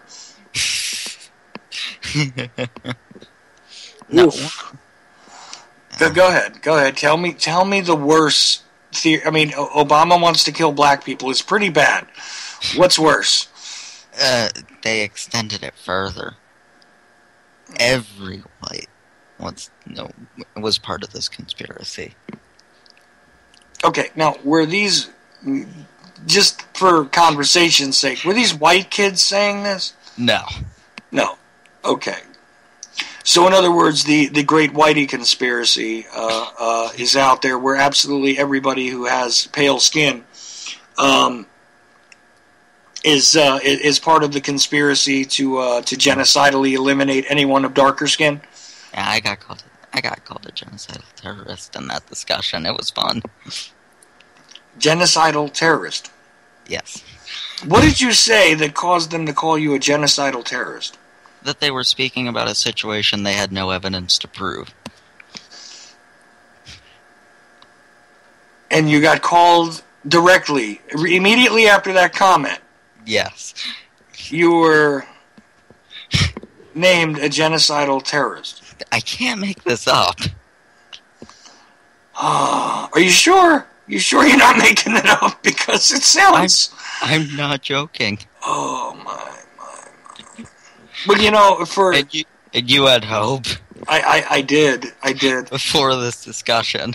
See, in the black community, and here's the funny part about all this, is in the black community there had been for many, many years a whole lot of these conspiracy theories that some of which proved to be correct, and some of which are just laughable. Okay. There were particular chicken franchises that had stuff in their spices that were meant to sterilize blacks only. That that's funny. That there were sodas that were specifically designed to make black people crazy, so that they did crazy things, to encourage criminal behavior. Of course, Were these the right ones or the insane ones? Well, I'm having trouble distinguishing. Yeah, me too, because here's the thing. I mean, some of the stuff that was, bandied about, excuse me, in the black community, some of it wound up making sense. Later on, I would learn about the whole crack cocaine, conspiracy, guys like Highway Ricky Ross. I mean, that's a reality. And I do want to encourage people to go see Kill the Messenger if you can. Which is, of course, God, what is his name again? The guy who first really was the journalist bringing out the guy who was the journalist first bringing out the CIA crack and cocaine connection and the importation of this stuff, and of course Ricky Ross was part of that and all that good stuff. And this was part of the reality. And Mike Rupert was the who died this year, was an LA police officer who had been involved in standing up at town meetings and things and speaking out about this. The guy wrote for the San Jose Journal or something like that. But either way, it's a hell of a story, and it's Gary Webb, I think. The crack epidemic was really real. There's no doubt about it. And the CIA's involvement after we learned about the laundering with the Iran-Contra situation, and we learned about all of that other good stuff, and of course the Bush family's involvement in perpetrating these kind of crimes on the streets of America. I pointed this out several times, that the illicit drug patterns that you see as in epidemic form on the streets of America are directly in relation to the military and the intelligence assets proximity to fertile grounds for growing these particular narcotics. We do witness the proliferation of heroin post 9/11, of course, after we freed up, freed up and guarded the opium fields in Afghanistan. Exactly. We saw a previous heroin epidemic in this country when we were involved in a little something called Vietnam, and we had good proximity to the Golden Triangle. Excuse me. All of these things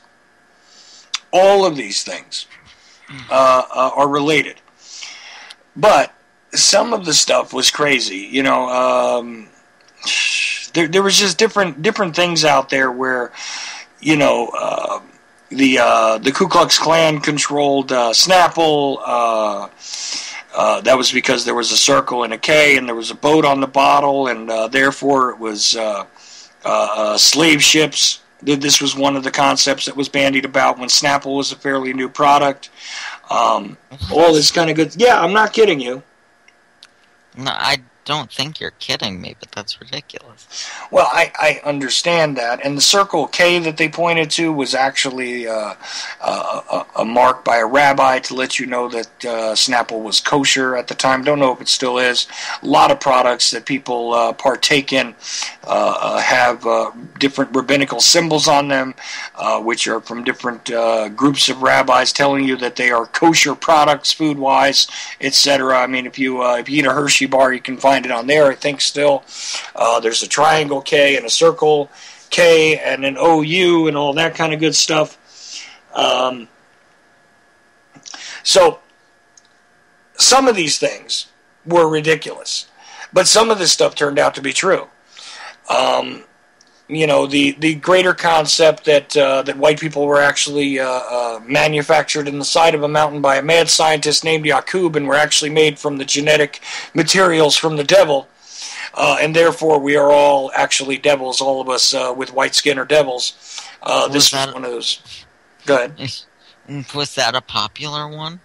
It was very popular among what they used to call 5%ers, which sort of morphed into the, the Nation of Islam type of guys, or morphed out of the Nation of Islam type of guys, I should say, and was more of a sort of black nationalist kind of group that was in the extreme, and again, one of those things that was probably controlled, by the feds, et cetera, et cetera.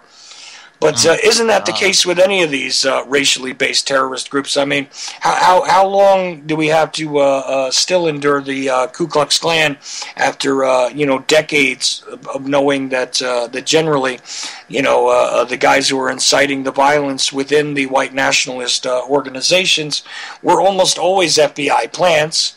I was reading an article the other day about the Ku Klux Klan versus the neo-Nazi party in Texas. Oh, well, but what I'm trying to get at here is that all of this, the white man versus the black man conspiracy has to involve all of us, Yeah.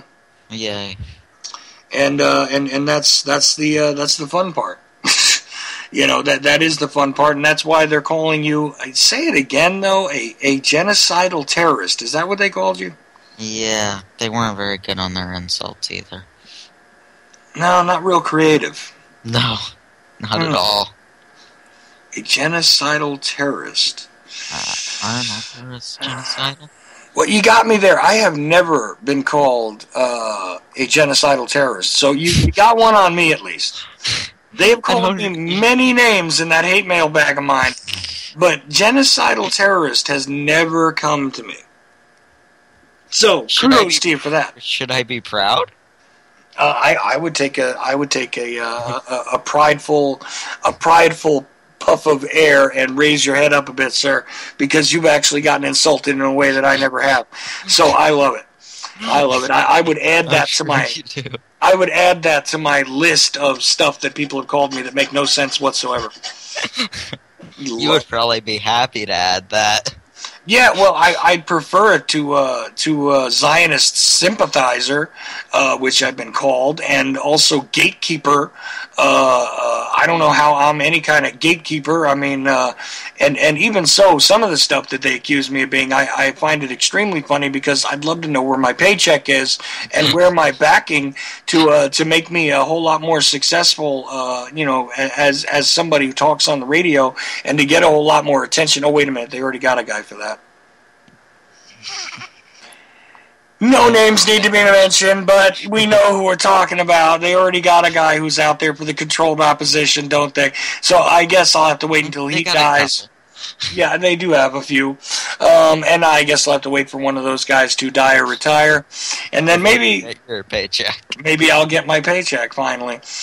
But I'd love to know how I'm I've been called a shill, too. A shill? Well, I'm waiting for my paycheck, too. Well, any day now. Maybe we'll get ours at about the same time, and we'll, get together. By that time, you'll be of drinking age, and we can have ourselves a beer. Okay, sound good? Sounds good. All right, awesome. So, listen, Dylan, we have killed, believe it or not, about 45 minutes. I mean, I've got maybe 13 minutes left here. What is it that is on your mind lately? I want to know what your point of view is about the whole Ferguson thing. I mean, do you have one? I mean, what do you see? Because obviously your peers are, bent beyond recognition. So let's see if this is a generational problem or if there is some hope among you in your age group. Please tell me your view and I'll shut up.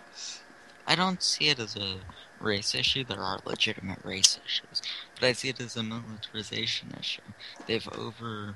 Like you have been talking about too, they've over-militarized the police force. I mean, you can't go anywhere without seeing police officers in SWAT uniforms now, and I think it just speaks to the larger issue.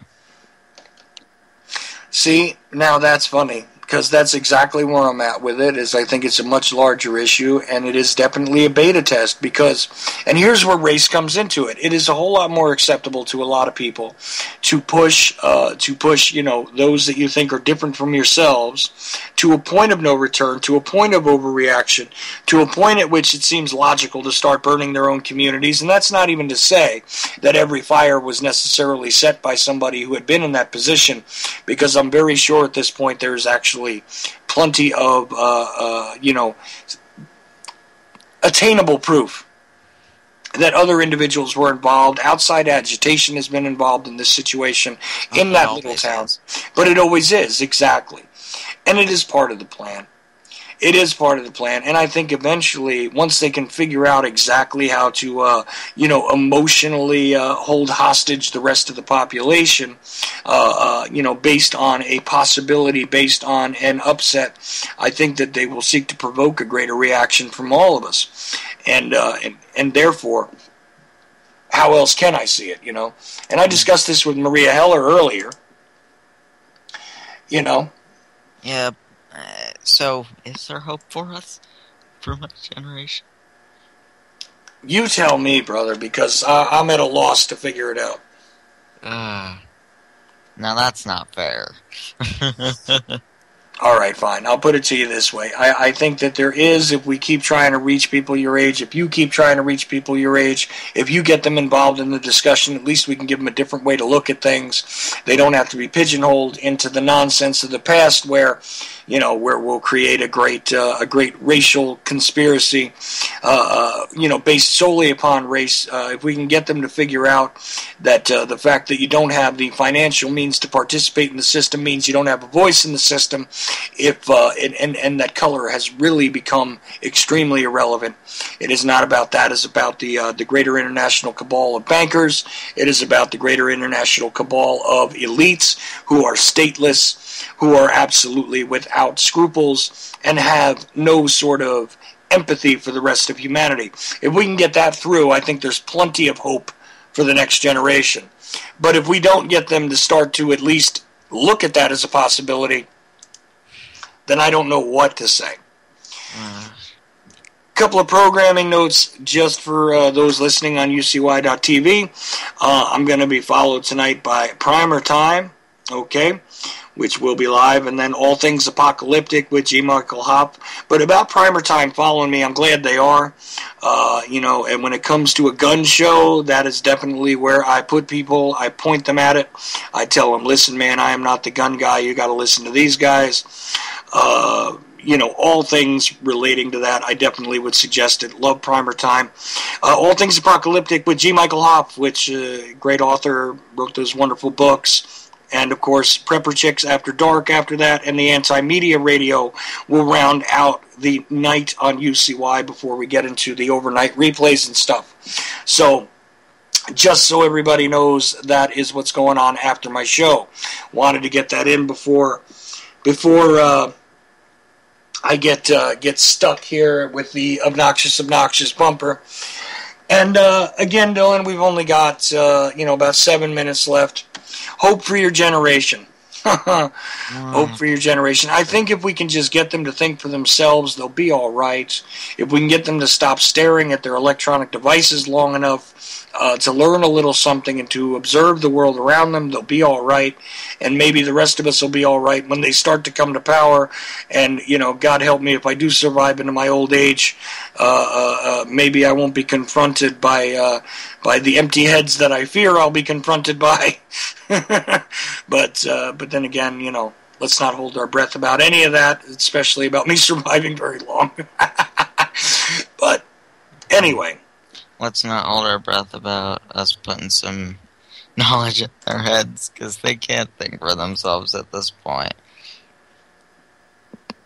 I think they've been dumbed down.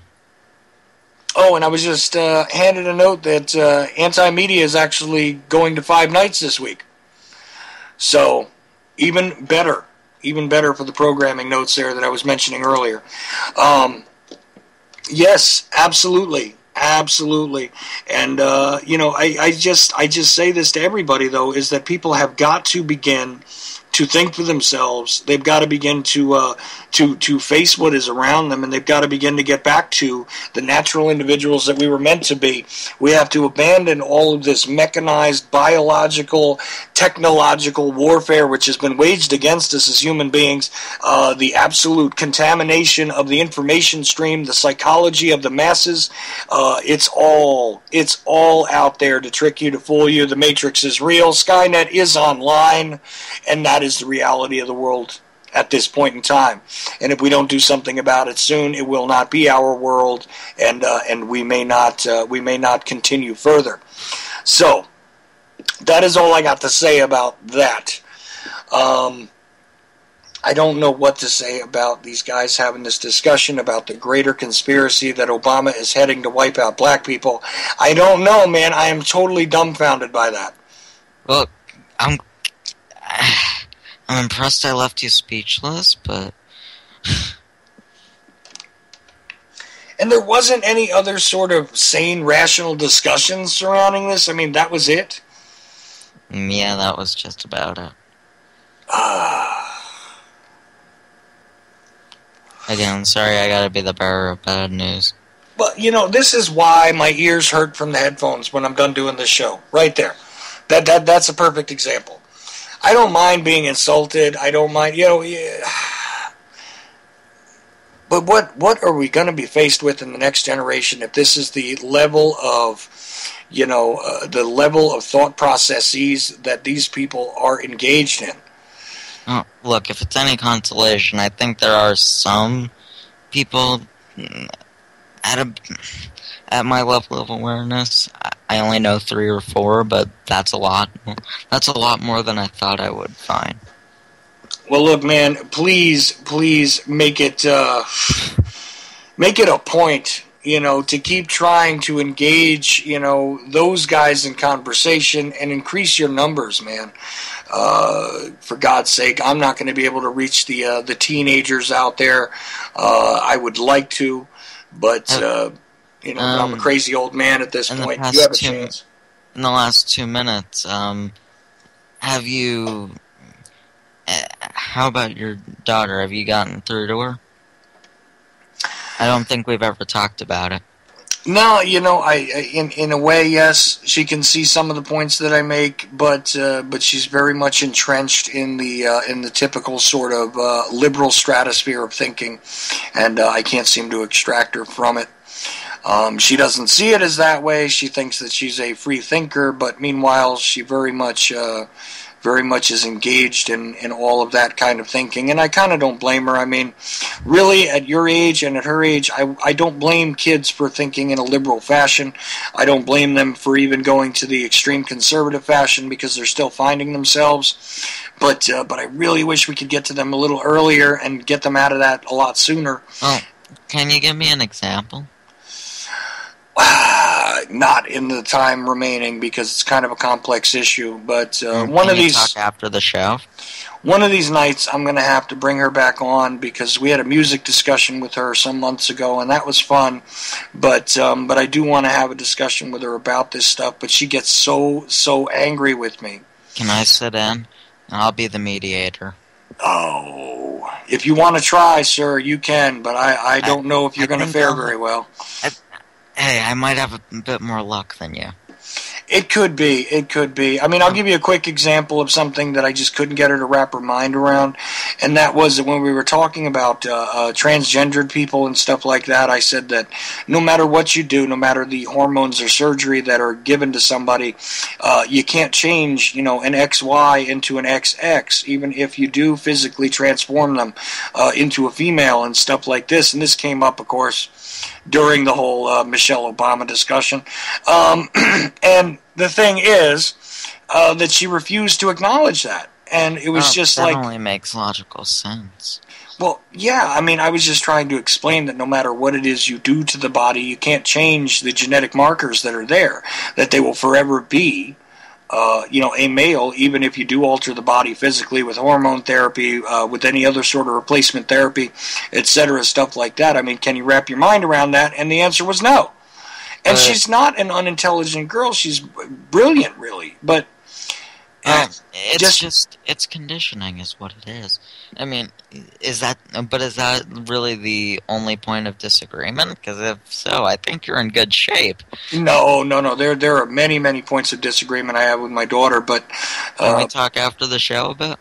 I can for a couple of minutes, but I got to be honest with you, it's very difficult, especially with the the sexualization of the population. I've tried to explain to her that there has been the manipulation through estrogen mimickers and things like that in the water, in the food, etc., that have caused a lot of things to happen. We are at a time. The Ochelli effect is done. Stay tuned for primer time. Bye.